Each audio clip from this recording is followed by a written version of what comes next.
Okay, so the first thing I want to do is tell you what we'll be using.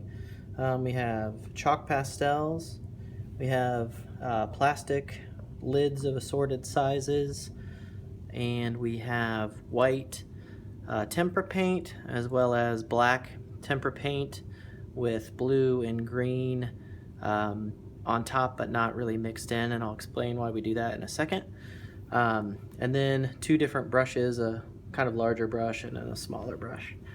Step one is to just cover your paper with the chalk pastels using kind of organic wavy shapes. You don't want to really get too angular. You can do that by using the side, and you don't have to really plan it out. You can just be kind of random with the shapes you make.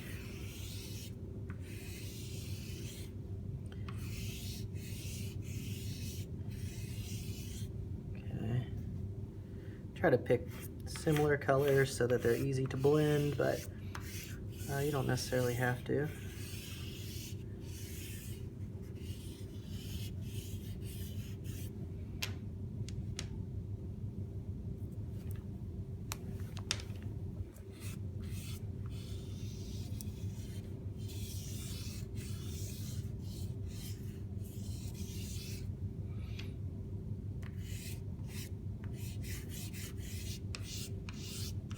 You can overlap colors, you don't have to really worry too much about it.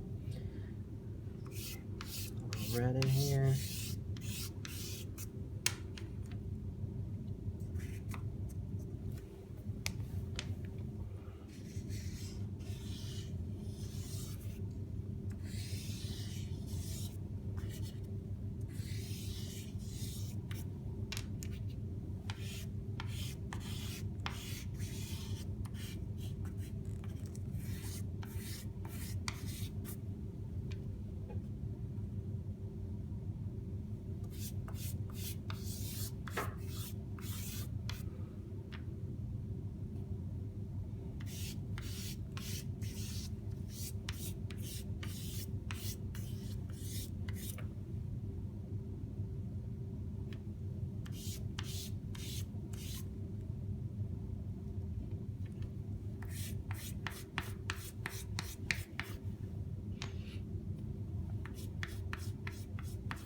Almost done.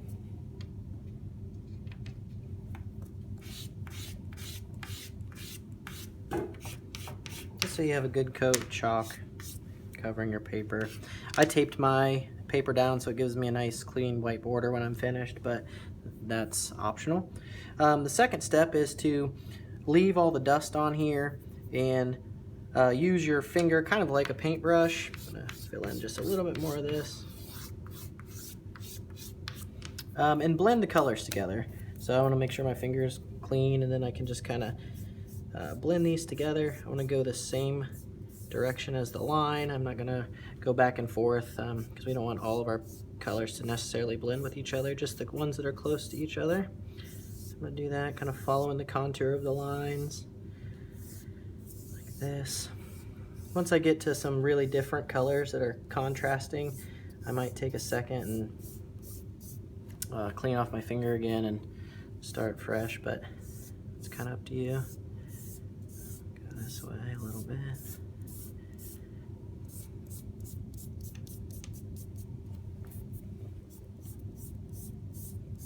Okay, basically I just want to make sure I get rid of all the kind of white little dots that you can see on the paper, like those.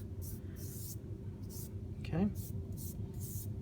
Once you think you've covered your paper pretty well, next step is to just use your lids here and try to look and see what you think might end up creating a decent kind of planet pattern. So I might use this larger one, kind of like this area here. I'm just going to place it here. I also kind of like what's going on up here, so I might use this. And you don't have to be afraid to go off the edge of the paper. Sometimes it's kind of boring to stay within the picture plane, so you can kind of break that a little bit. Also like this over here. I kind of don't want to just put them in the corner, so I'm gonna kind of almost randomly place a few here and there. How many you do is kind of up to you. I might not use this one. Okay, then I'm going to dip my larger brush in the paint, without mixing these colors together, I kind of want to get different colors on my brush at the same time. It's going to make it look kind of like there's some lights showing in the sky here. And just carefully paint around the edges of the circles, being sure not to scoot your lids around, so just be patient. Don't worry about how fast you're doing it.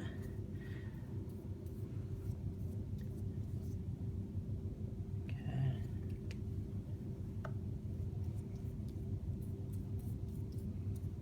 Just make sure I get all the way around these lids. I don't want to miss any. And you can see like the green streaks there. Those are good. We kind of want those. It gives it a nice kind of outer space feel when it's finished. Instead of just having a completely black border, it has some color in the background.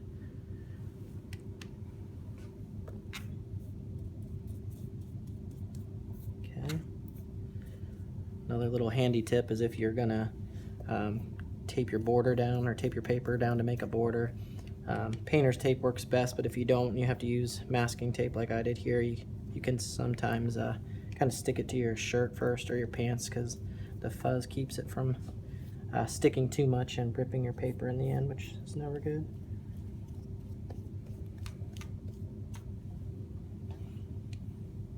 Okay. This step's pretty easy. Just take some time, do it right.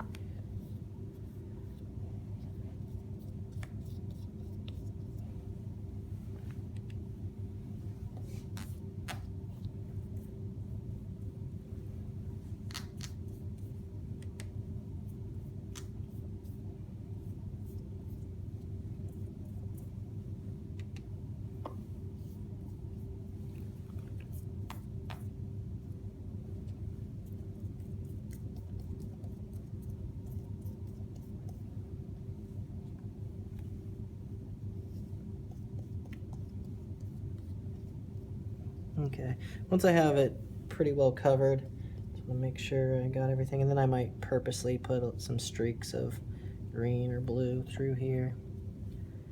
You don't have to use blue and green. You can use, purples, pinks, whatever you think works best or looks best. Okay.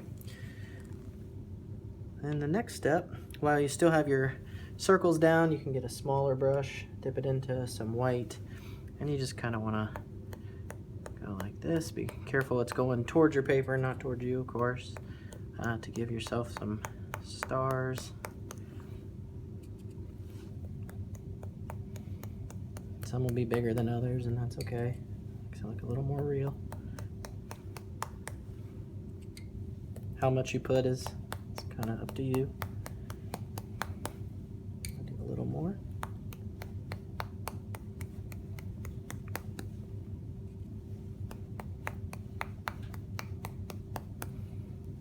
Okay, and now the reveal. And take off the lids carefully. There's one of your planets. 2, 3, 4, and 5. And of course, once this dries, we can peel off the tape, and it can give you something like a finished product like this. I hope you enjoyed your space painting, and have fun.